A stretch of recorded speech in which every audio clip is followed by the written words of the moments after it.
Megastar already Padma Bhushan మరి తన blood bank ద్వారా ఐ బ్యాంక్ ద్వారా మరి ఏ సినిమా నటుడు చెయ్యనిది మరి ఆయన సమాజానికి సేవ చేయాలనే తలంపుతో ఒక నటుడుగానే కాకుండా మరి సేవా రంగంలో కూడా ఎంతో కృషి చేసిన నిత్య కృషి వరుడు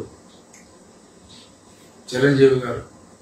మరి చిరంజీవి గారికి కేవలం నటనా పరంగానే కాకుండా ఎన్నో గొప్ప పాత్రలు చేశారు. నటనా పరంగానే కాకుండా సేవా పరంగా కూడా ఆయన చేసిన విశిష్టమైన సేవలకు గుర్తింపుగా కేంద్ర ప్రభుత్వం ఆయన్ని పద్మ విభూషణ్తో గౌరవించటం మన తెలుగు వారందరికీ కూడా ఒకేసారి ఇద్దరు తెలుగు వారికి పద్మ విభూషణ్ అవటం అనేది నిజంగా చరిత్ర. నటుల్లో అక్కినేని నాగేశ్వరరావు గారి తర్వాత పద్మ విభూషణ్ అవార్డు అందుకున్న నటుడు, సేవా తత్పరుడు చిరంజీవి గారు. ఈ సందర్భంగా నాకు ఎంతో ఆప్తులు చిరంజీవి గారు. వారికి కూడా నా హృదయపూర్వక అభినందనలు. ఈ సందర్భంగా సంతోషించడం పోయి మరి సాక్షి పేపర్లో ఏదో మరి ప్రతిదాన్ని రచ్చ చేయటం చూడండి. పద్మ విభూషణ్ ఎరా, టీడీపీ సేన పొత్తుకు తెర. ఈ పనికి మాలిన వాడి ఉద్దేశం ఒకసారి చూడండి. సాక్షి కథనం ఇంత దారుణంగా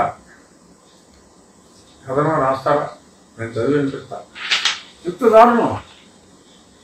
ఇదేలా ఉండగా పవన్ తెలుగుదేశం వైపు పోనివ్వకుండా తమతోనే కలిసి ఎన్నికలకు వెళ్లేలా బీజేపీ కూడా పెద్ద ఎత్తులే వేస్తున్నట్టు తెలుస్తుంది. చిరంజీవికి పద్మ విభూషణ్ అవార్డుకు ఎంపిక చేయటం ద్వారా కొనిదెల కుటుంబాన్ని ఇంకో లెవెల్కు తీసుకువెళ్లేందుకు బీజేపీ మార్గం వేసింది. ఇప్పటికే పద్మభూషణ్ అందుకున్న చిరంజీవికి ఇది మరో మెట్టు అన్నమాట. తద్వారా ఆయన పవన్ బీజేపీతో కలిసి ఎన్నికలకు వెళ్లేలా కాషాయ పార్టీ పావులు కదుపుతున్నట్టు భావిస్తున్నాడంట. అలా చేయటం ద్వారా పవన్ మళ్ళీ టీడీపీ వైపు వెళ్లకుండా బీజేపీతోనే ఉండేలా కాషాయ పార్టీ అగ్రనాయకులు ప్లాన్ వేసినట్టు తెలుస్తుంది.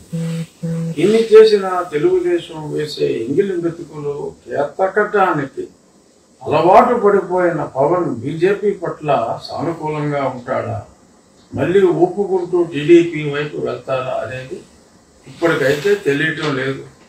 నీకు ఎప్పటికీ తెలియదురా నాయన. సాక్షి నీకు, నీ యజమానికి, నీ దరిద్రపు రాతలో మీరు చిరంజీవి గారికి is the most eligible person for that award. అందుచేత ఇచ్చారు తప్ప ఉచితమైన రాజకీయాల కోసం ఇవ్వాల్సిన అవసరం ఏంటి? ఖచ్చితంగా రేపు మాకు భారతీయ జనతా పార్టీ కూడా ఆల్రెడీ ఎన్డీఏలో పవన్ కళ్యాణ్ గారు ఉన్నారు కాబట్టి డెఫినెట్గా కలవచ్చు. అంతేగాని విడదీసి ప్రయత్నం వాళ్ళు చేస్తున్నారని చెప్పి, అంటే మొన్న జగన్మోహన్ రెడ్డి గారు చెప్పాడు మేము బీజేపీకి అంశాల వారీగా మద్దతు ఇస్తున్నాం, కానీ ఇప్పుడు దాకా అన్ని అంశాల్లోనూ మద్దతు ఇచ్చారు తప్ప ఏ అంశంలో కూడా మద్దతు ఇవ్వకపోవడం అంటూ లేదు. సో మీరు మద్దతు ఇస్తున్నారు, వారు కూడా మాకు మద్దతు ఇస్తున్నారు అని కూడా మీరు చెప్పారు. ఇదేమన్నా మీకు ఎవరన్నా చెప్పారా? ఎవరైనా చెప్తే చెప్పండి, ఆ పేరు కూడా రాయండి. పలానా వాళ్ళు చెప్పారని కూడా రాయండి.